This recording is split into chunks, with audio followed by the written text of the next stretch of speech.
হাই everyone, আজি দুপৰীয়াৰ সাজত মই বনাবলৈ লৈছিলোঁ মাছৰ তৰকাৰী আৰু আনফালে মই বহাই দিছিলোঁ নেচেৰা মাহ, আলু আৰু বিনৰ চব্জিখন অকণমান সিজি উঠাৰ পিছত মই ইয়াত পিঁয়াজখিনি দি দিলোঁ, কাৰণ পিঁয়াজখিনি অকণমান কেঁচা হৈ থাকিলে এনেও চব্জিখন খাই ভাল লাগে নহয় জানো।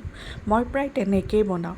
আৰু আনফালে মই মাছখিনি এতিয়া মোৰ প্ৰায় ফ্ৰাই কৰা হৈয়ে গৈছে আৰু ইয়াক মই ভালকৈ ওলট পালট কৰি দিছোঁ যাতে দুইফালে ভালকৈ সিজি যায়। মাছখিনি অকণমান আধা সিজা হ'লেই ইয়াক নমাই দিব।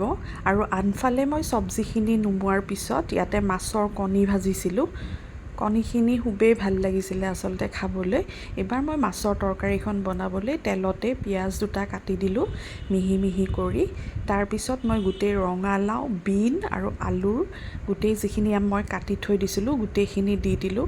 আজি আচলতে চিম্পলকৈ বনাইছোঁ, কেতিয়াবা ইমান মছলা খাবলৈ মন নাযায় নহয় জানো।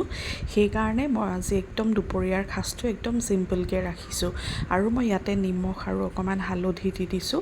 নিমখ হালধি দিয়াৰ পিছত ইয়াক ভালদৰে নমাইছোঁ আৰু অলপ সময় লৰোৱাৰ পিছত মই ইয়াক ঢাকনখন দি দিছোঁ যাতে চব্জিখিনি খুব ধুনীয়াকৈ সিজি যায়।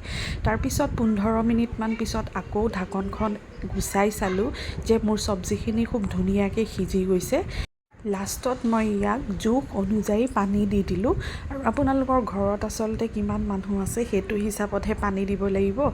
মই আমাৰ 4জন মানুহৰ জোখা দি পানী দি দিছোঁ। দাইলটো বনোৱাই আছে।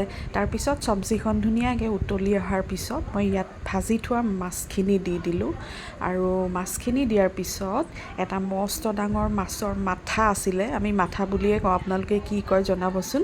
মাথাটো দি দিলোঁ। তাৰপিছত ইয়াকে ভালকৈ উতল আহিবলৈ 5 মিনিটমান সময় সেনেকৈ থৈ দিলোঁ। থৈ দি এয়া মোৰ আজি দুপৰীয়াৰ ভাতৰ থালিখন। কেনেকুৱা দেখিছে বাৰু আপোনালোকে জনাবলৈ নাপাহৰিবচোন। একদম চিম্পল, একো নাই বাৰু তেনেকুৱা। তেতিয়াহ'লে আজিলৈ আহিলোঁ, বাই।